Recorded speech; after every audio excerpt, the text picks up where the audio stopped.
So I just want to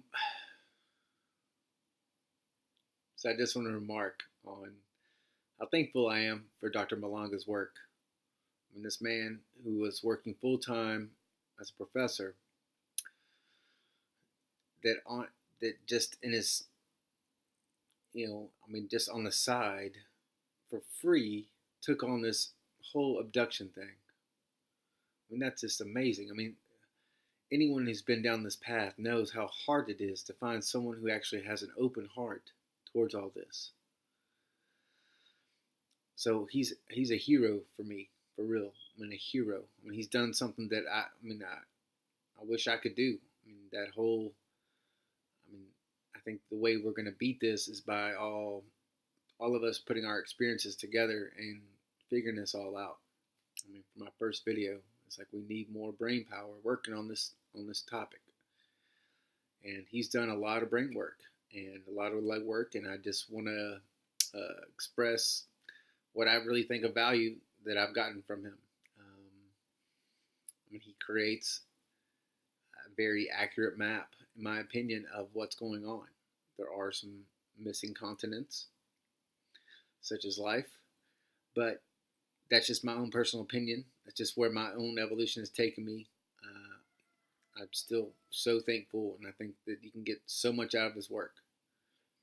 Um, so the cosmology that he created is basically kind of you have a creator god, which broke off into two different creator gods, and this was due to apparently from him, and he got this information from regressing people and talking to their souls directly, like just straight up talking to their souls. And so there's two cosmologies. You have a dark universe and you have a light universe. And these were created so that the creator could experience his own creations. So there would be a known and an unknown.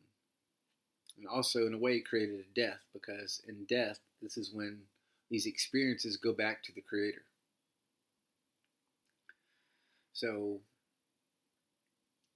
on the dark universe side, you have basically, I mean, he breaks it down into archetypes due to our mythology. And I personally, having studied the Celtic bloodline, how that's transversed the earth, how they found it, they think it came from the Indus Valley and then migrated through the Middle East into Spain and then to the New World, Central America down to Peru, and then over to Easter Island. And now if you want some really interesting stuff, look into the secret history of New Zealand, and you'll come across some people that the natives of New Zealand before the Tongans got there or the Samoan people got there were redheaded people, redheaded white people. And they trace their roots all the way back to the Indus Valley using genetics.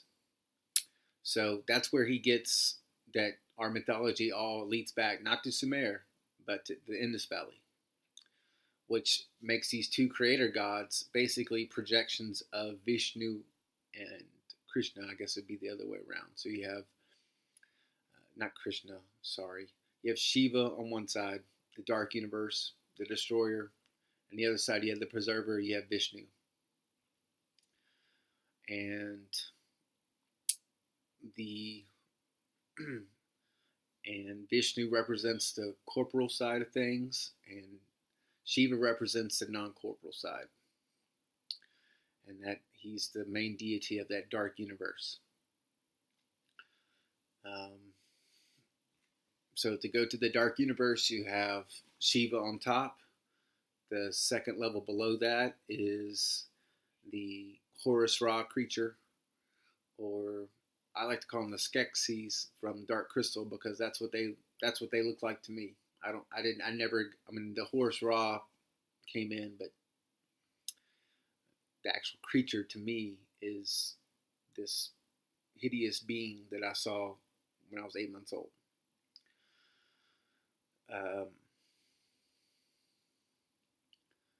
And right below that, that's where the Nephilim. I don't know if anyone's ever had experiences with an orange-haired being with slit eyes like cats, and um, they usually have a big uh, six-pointed star medallion.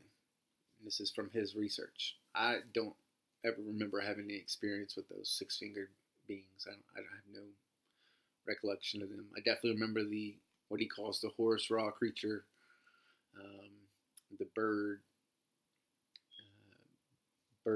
lizard creature. Um, some people say it looks like a giant chicken, and so that's that one side. And then the other side, you have the corporal beings, and I think the main player you have on that is, which I think is just another version of Vishnu, which is the Adam Kadmon, or it's also called the primordial man. If anyone's ever studied any Carlos Castaneda stuff, this is the mold of man creature that they talk about. And below the mold of man that's where you get into these reptilians. That's where they come from.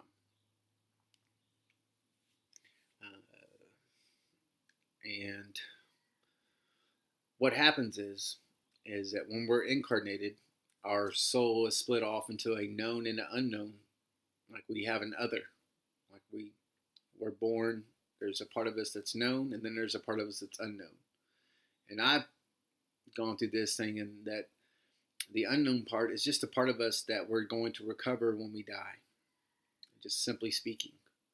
And I mean, most of my clearing is actually bringing up my own death, taking my life force back from experiences, and then giving my experiences to my own death.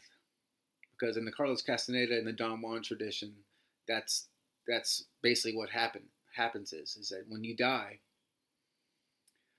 Great Spirit, that's what he calls it, that the being that gives you the life force to live, it wants its experiences back. So their whole point of being is to clear their vessel, their body, of all their experiences, yet keeping all their life force intact. So at the moment of death, when you're united with everything, with all, you have enough oomph within you, enough of your own will to survive that encounter with all that is. Because at a certain point, the Great Spirit doesn't want to eat you. Like you've you're too much. I think you're too close to it. Like you're too much like it, and it doesn't want to eat you. That's just me. But that's, to me, the whole point of all this is to make little creator gods. I mean, that's the whole point for me. All of this.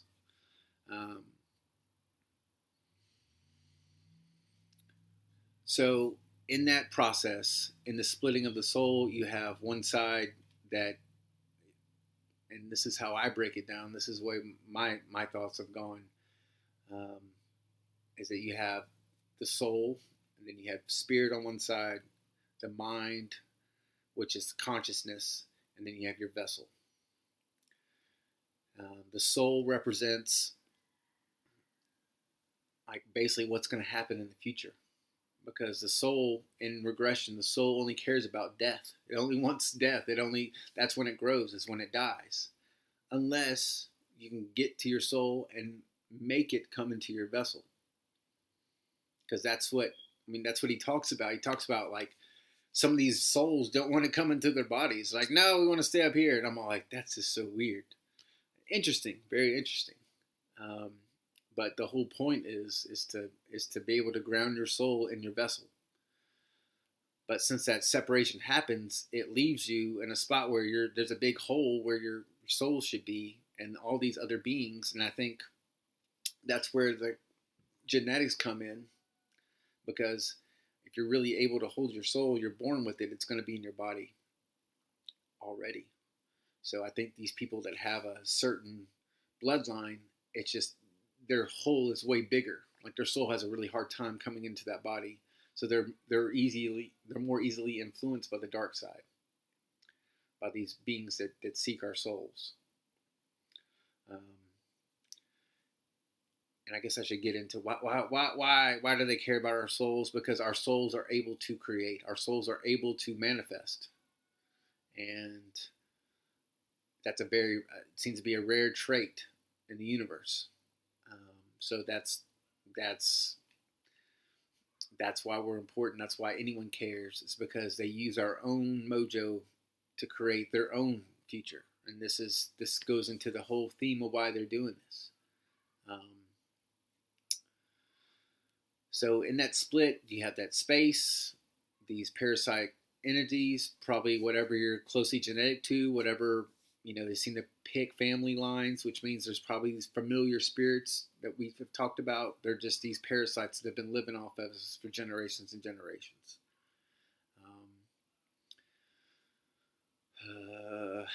So yeah, I think I'm going to stop there.